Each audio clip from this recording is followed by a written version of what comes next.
Producir, gestionar y difundir conocimiento, aportar al desarrollo económico y a la inclusión social productiva e incidir en las políticas públicas para contribuir a la transformación del país es el propósito del Centro de Estudios de la Empresa Micro, CEM.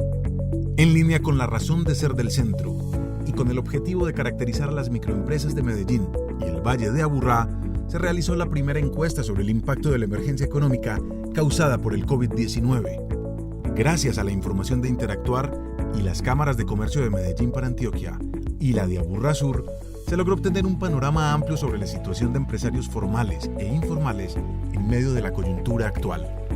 Soy Sergio Tangarife y en compañía de Carol Bautista, coordinadora del Centro de Estudios de la Empresa Micro, CEM, queremos compartir contigo los principales hallazgos de esta investigación. Acompáñanos en este espacio. Para comenzar, Carol, cuéntanos por qué es importante hacerle seguimiento al impacto del COVID en las microempresas de Medellín y del Valle de Aburrá. Hola Sergio, un gusto compartir contigo este espacio también. Claro que sí, te cuento que al igual que el resto del mundo, la economía colombiana afronta uno de los choques más fuertes como consecuencia de la pandemia del COVID-19. Luego de enfrentar un duro primer semestre, las microempresas colombianas empiezan a recuperarse.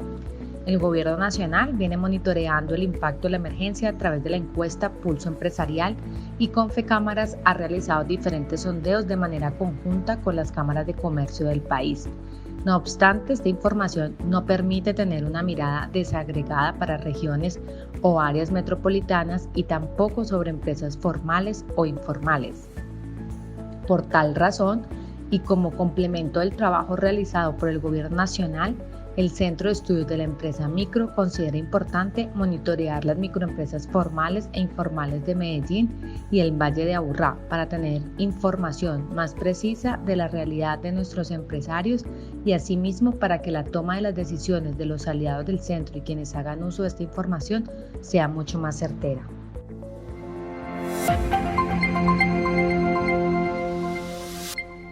Según el DANE, el 70.7% de las empresas de comercio, industria manufacturera, servicios y construcción operaron normalmente en agosto de 2020, lo que refleja un incremento de 7.8 puntos porcentuales con respecto a julio del mismo año. Partiendo de esta información y con el objetivo de medir los impactos generados en las microempresas de Medellín y el Valle de Aburrá, la encuesta se dividió en 6 secciones: caracterización de la microempresa y los empresarios, verificación del estado de las operaciones, canales de afectación de la operación, mecanismos de ajuste, expectativas, percepción de las políticas de apoyo. En ese sentido, Carol, ¿cuáles son las características de la microempresa y sus empresarios? Las microempresas y sus empresarios presentan diversas características. Por ejemplo, en el caso de los informales, uno de los principales hallazgos que obtuvimos es que son, en su gran mayoría, los propietarios de sus establecimientos de comercio y además tienen su negocio en su lugar de residencia.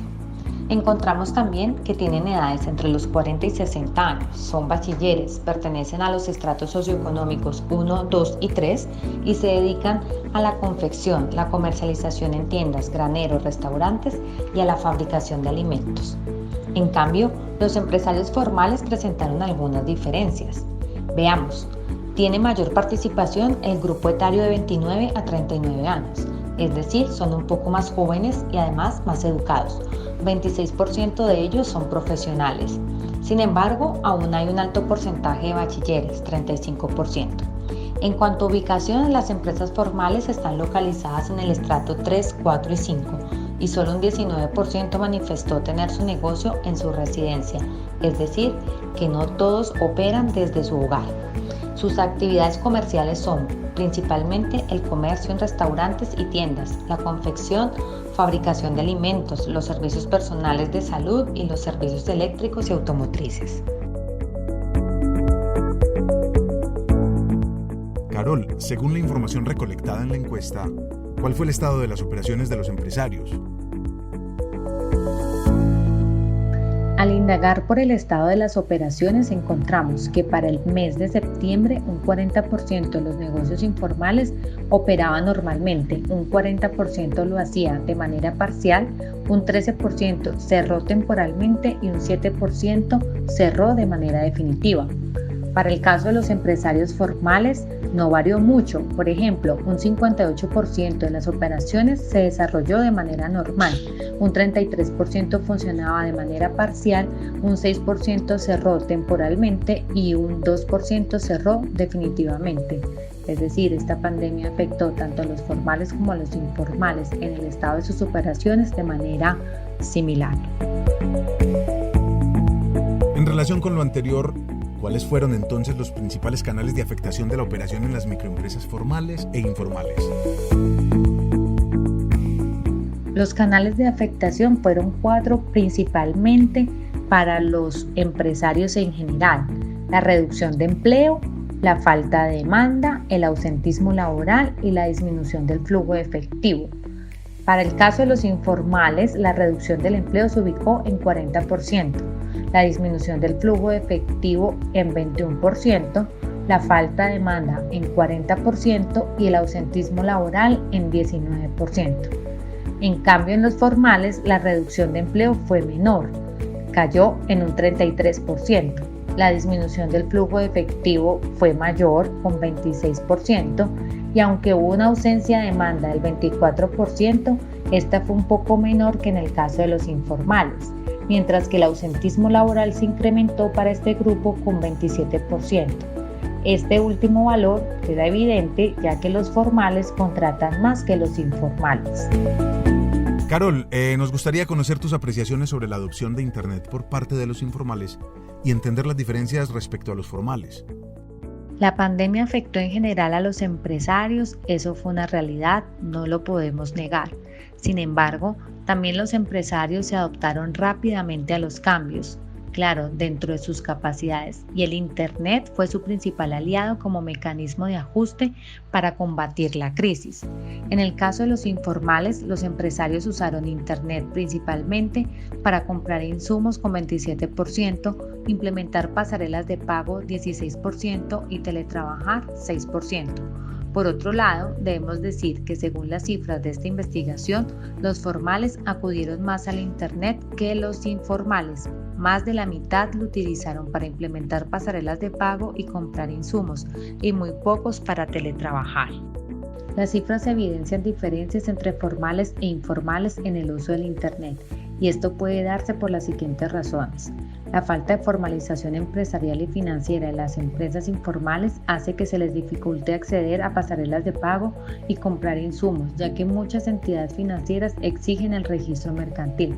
En cuanto al uso del Internet para teletrabajar, era de esperarse que tanto formales como informales reportara poco uso, ya que estos empresarios se dedican a actividades de comercio, compra y venta, no suelen acudir al teletrabajo.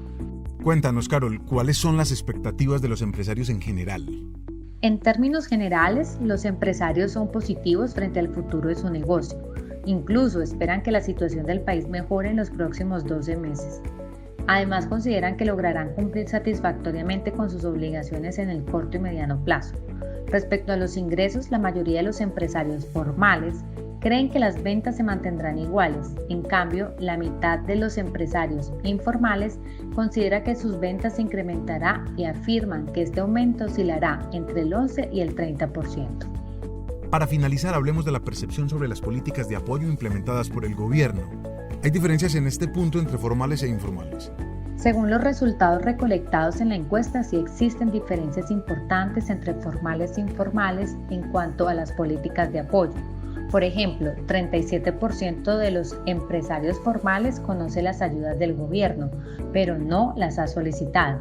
Por su parte, un 29% ya las está recibiendo. De estas, el 80% corresponde al subsidio a la nómina.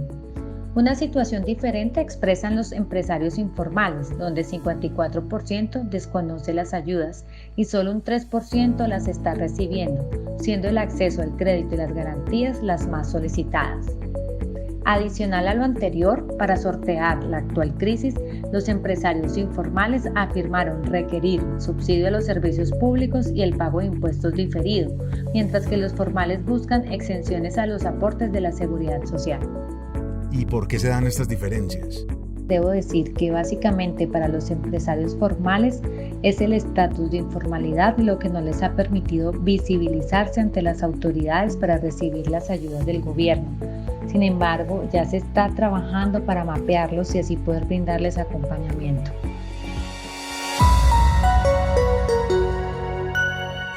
Con el fiel compromiso de producir conocimiento multidimensional para el desarrollo del país, en el CEM continuamos comprometidos con el seguimiento al impacto ocasionado por el COVID-19 en las microempresas, pues de esta manera se orienta la política pública y se ayuda a combatir los efectos negativos de la pandemia para convertirlos en oportunidades. Gracias por acompañarnos.